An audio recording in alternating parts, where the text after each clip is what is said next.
Il Papa scomunicò Venezia. Venezia ignorò il Papa. Poi tentarono di uccidere l'uomo dietro a tutto questo. L'agguato al frate veneziano Paolo Sarpi fu il culmine di una crisi europea senza precedenti. Fu aggredito per aver difeso la sovranità giuridica e fiscale della Serenissima.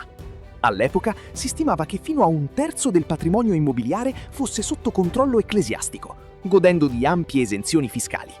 Per difendere le finanze pubbliche, il Senato limitò le vendite al clero. La risposta di Roma fu spietata: l'interdetto, uno stop ufficiale ai sacramenti nel territorio veneziano. Ma accadde l'impensabile: il clero locale rimase fedele allo Stato e le chiese rimasero aperte. Venezia reagì usando la sua arma più moderna, le tipografie.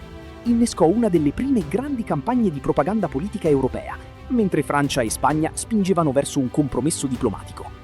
Un braccio di ferro eccezionale, ricostruito con rigore storico e senza miti. La storia vera continua qui sotto. Guarda il documentario completo nel link in basso.